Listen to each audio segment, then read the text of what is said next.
नमस्कार, मी संजय बुद्धाय म्हणलो तर 12 ते 20च्या दरम्यान राज्यात भाग बदलत जोराचा पाऊस पडणार आहे. तर पडणारच आहे, पण काय होणार आहे तुम्हाला सांगतो.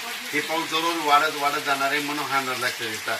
पण आज योगायोगाने तुम्हाला एक सांगतो, आज मुद्दामून दिवसभर सकाळी 7 वाजल्यापासून ते आम्ही 4 वाजेपर्यंत सोयाबीन पेरली आणि हे पाऊस देखील पडला. आमच्या गावातल्या सर्व शेतकऱ्यांनी कापसं देखील लावून टाकले, धूळ पेरणी केल्याने आणि त्यांना हे पाऊस जीवदान ठरलेला आहे म्हणून हा अंदाज लक्षात येतात. आणि राज्यात सांगू इच्छितो की राज्यात सांगायचं झालं तर पूर्व विदर्भ, पश्चिम विदर्भ, दक्षिण महाराष्ट्र, उत्तर महाराष्ट्र, कोकणपट्टी, खानदेश मध्ये 13 जून पासून ते 20 जूनच्या दरम्यान दररोज वेगवेगळ्या भागात पाऊस पडणार आहे. आणि शेतकऱ्यांना 12-13च्या नंतर राज्यातला पाऊस वाढत जाणार आहे म्हणून ह्या राज्यातल्या सर्व शेतकऱ्यांना लक्षात येतं.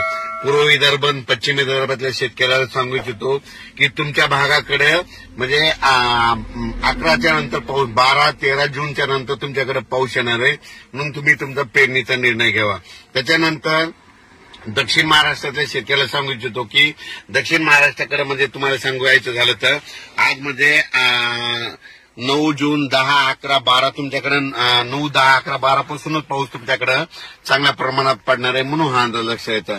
पण राज्यातल्या सर्व शेतकऱ्याला सांगू इच्छितो की त्याच्यानंतर मराठवाड्यातल्या शेतकऱ्याला सांगू इच्छितो की आपल्या म्हणजे मराठवाड्यामध्ये म्हणजे धाराशिवकडे पाऊस पडणार आहे. 10 जूनला नांदेड, लातूर, धाराशिवकडे पाऊस पडणार आहे. त्याच्यानंतर 11 जूनला मराठवाड्याकडे चांगला पाऊस वाढत जाणार आहे म्हणून हा मराठवाड्यातल्या शेतकऱ्यांना लक्षात येतं. म्हणजे मराठवाड्याकडे 11 जून पासून ते 20 जून दरम्यान चांगला पाऊस पडणार आहे म्हणून मराठवाड्यातल्या सर्व शेतकऱ्यांनी हा अंदाज लक्षात येतात. दररोज भाग बदलत मराठवाड्याकडे पाऊस पडणार आहे, मराठवाड्यामध्ये पडणार आहे म्हणून हे लक्षात येतं.